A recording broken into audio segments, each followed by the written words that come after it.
Hello விஸ் அனைவருக்கும் வணக்கம். கடந்த 1959ஆம் ஆண்டு கிளம்பிய இந்த விமானம் 1989ஆம் வருஷம் பிரேசில்ல தரையிறங்குச்சு அப்படின்னு சொன்னா உங்களால நம்ப முடியுதா? இப்படி ஒரு மர்மமான செய்தி இந்த உலகத்துல இருக்கு. கடந்த 1989 நவம்பர் 14 தி வீக்லி வேர்ல்டு என்ற ஒரு பத்திரிகையில 513 என்ற விமானம் 35 ஆண்டுகள் பயணிச்சு இந்த விமானம் தரையிறங்கியதா அதுல செய்தி வெளியிட்டிருந்தது. முக்கியமா அந்த விமானம் 1954ஆம் வருஷம் ஜெர்மனிலிருந்து புறப்பட்டதா அது தெரிவிச்சிருந்தது. 1954ல ஜெர்மனிலிருந்து கிளம்பிய ஒரு மணி நேரத்துல இந்த விமானம் பூமியுடனான தொடர்பு துண்டிக்கப்பட்டது அப்படின்னு தெரிவிச்சிருக்கு. முக்கியமா இந்த விமானம் அட்லாண்டிக் கடல்ல விழுந்திருக்க கூடும் அப்படின்னு தெரிவிக்கிறாங்க. அதே சமயத்துல இந்த விமானம் கடல் தான் விழுந்தது அப்படின்னு எந்த ஒரு ஆதாரமும் கிடைக்கல. தேடி தேடி பார்த்துட்டு விட்டுட்டாங்க. இதனால இந்த விமானத்துல பயணிச்ச 89 பயணிகளோட கதி என்னாச்சு அப்படின்னு அதுவரையிலும் தெரியாமே இருந்தது. பல பேர் இந்த விமானம் குறித்து அப்பப்போ பரபரப்பான செய்தியை வெளியிட்டாங்க, பரபரப்பா பேசினாங்க.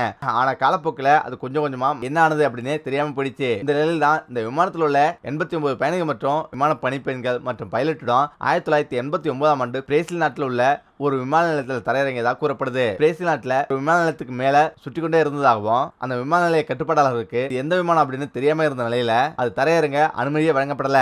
அதே சமயம் விமானத்தில் தரையிறங்க அனுமதி கேட்கப்படவில்லை அப்படின்னும் அனுமதி இல்லாமலேயே விமான நிலையத்தில் தரையிறங்கியதாகவும் செய்தி வெளியிட்டது. அதே சமயம் இந்த விமானம் தரையிறங்கிய நேரத்தில் மற்ற விமானங்கள் தரையிறங்கவும் டேக் ஆஃப் செய்யவும் அனுமதி மறுக்கப்பட்டிருந்ததாகவும் தரையிறங்கிய அந்த மர்ம விமானத்தை அதிகாரிகள் சோதனையிட்டு இருக்காங்க. அதில் உள்ள அத்தனை பயணிகளும் எலும்பு கூட இருந்ததாகவும் விமானத்தோட விமானி கூட எலும்பு கூட இருந்ததாகவும் குறிப்பிட்டிருக்காங்க. இந்த விமானம் டர்போபாப் என்ற என்ஜினை கொண்டு இயங்கியதால இந்த விமானம் மிக குறைஞ்ச அளவு எரிபொருளே குடிக்கும் அப்படின்றதாலும் இத்தனை ஆண்டுகளா பறந்து கொண்டிருந்ததாகவும் ஆனா எப்படி தானாகவும் சரியாகவும் விமான நிலையத்துல இருந்து இறங்குச்சு அப்படின்னும் தெரியல அப்படின்னும் தெரிவிச்சிருக்காங்க. அதே நேரம் இந்த செய்தி வெளியான போது அதிகாரப்பூர்வ தகவல் எதுவுமே இல்ல.